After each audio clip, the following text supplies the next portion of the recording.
Thank you, sir. At Fort Collins, never an easy place. Coach knows that. Not just the 5,000 feet and the travel and all that stuff, but the Rams have been very tough, and they were not easy today, that's for sure. He told me this morning, hey, they lost all 5 starters. They're very, very good. He was right. He also told his team at the afternoon meeting, rebound. You've got to rebound. Coach Fisher, your boys listen to you. They rebound. They outscore the Rams in the paint, 40-16. Big win. That was a big win, Tad. It was a good, tough team victory that sometimes stats don't dictate how hard you play. Mm-hmm. And stats do dictate when you look at Skylar Spencer and Josh Davis, 9 and 15 on the rebounding end, both of them with 4 offensive rebounds. And that has been a staple for Colorado State. And we talked about it, and you and I talked about it. We said we had to win the rebounding battle, and we did. And that's what allowed us to win the game.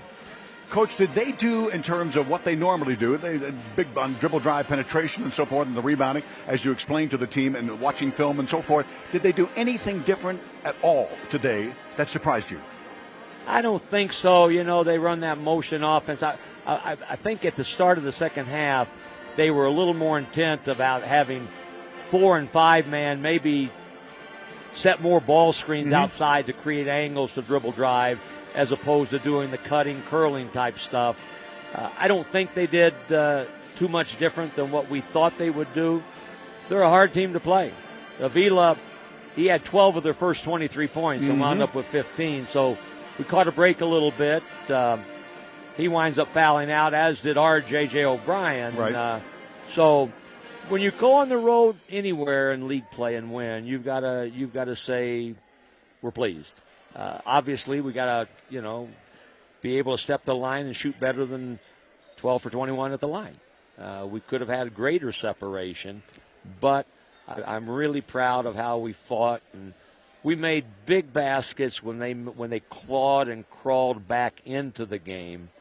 And I think when I go back and watch the tape, the end of the first half, when we went from about a 2 or 3 point game to up 9 at the end of the half, was huge for us. No question. I even had to mention, not that I'm smart, but about a minute 50, I said they need a little mini run here. Boy, my gosh, if they come up with a mini run to have that 9-point lead, then they kind of stuttered and threw it away and turned it over on the first 3 possessions of the second half. I'd mentioned to you, this X-Thames is some kind of ball player. You've had an amazing track record of transfers, and this guy is certainly in that list that began with Tony Bland from Syracuse and so many others. 23 points, 3 rebounds, had an assist, 5 steals for X. He's a marvelous player, isn't he? He's so much fun to watch. He really is, and I think he had a stretch there where a couple of things didn't go his way. He maybe missed a shot, and he looked like he was a little bit down or doubting himself. And then he came right back and hit that baseline 3 for us. Huge possession. X wins, and fifth-year senior, leader of the team. He's playing like a big-time player. Boy, and you mentioned, by the way, a guy who makes a bad play or whatever kind of a play and doesn't hang his head.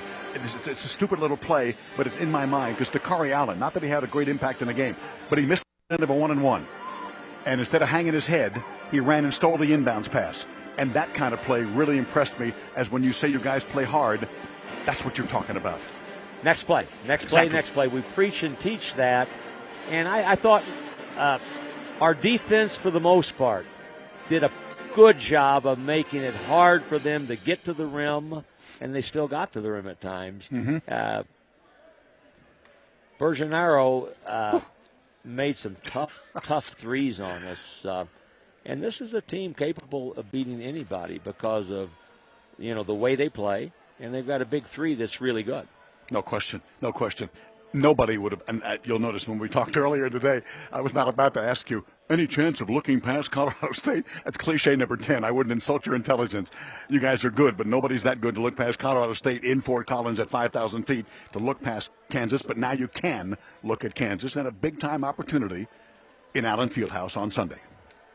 And I'm not worried about us playing hard and sharp prep and travel. Our kids will be jumping out of their skin to play that game. They're almost impossible to beat there, but they've lost 8 games in self-tenure there. So there's no reason why we can't put number 9 loss on them. We'll be excited to play. But this, as you and I talked about, was the most important one of the two. No question. I asked Coach about that earlier today at eating lunch, dinner, and he said, hey, never mind Kansas. I have to have this one.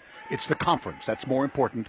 And he won the game big time by 10, 71-61. Coach, Happy New Year. See you on the plane tomorrow. Go on home and then back to Kansas City and Lawrence on Saturday. Thank you, sir, and all our Aztecs fans back home. We need you when we come back against Boise State in a little while, and I know you'll be cheering for us through the radio when we get to Kansas. Thanks, Ted. Thank you, Coach.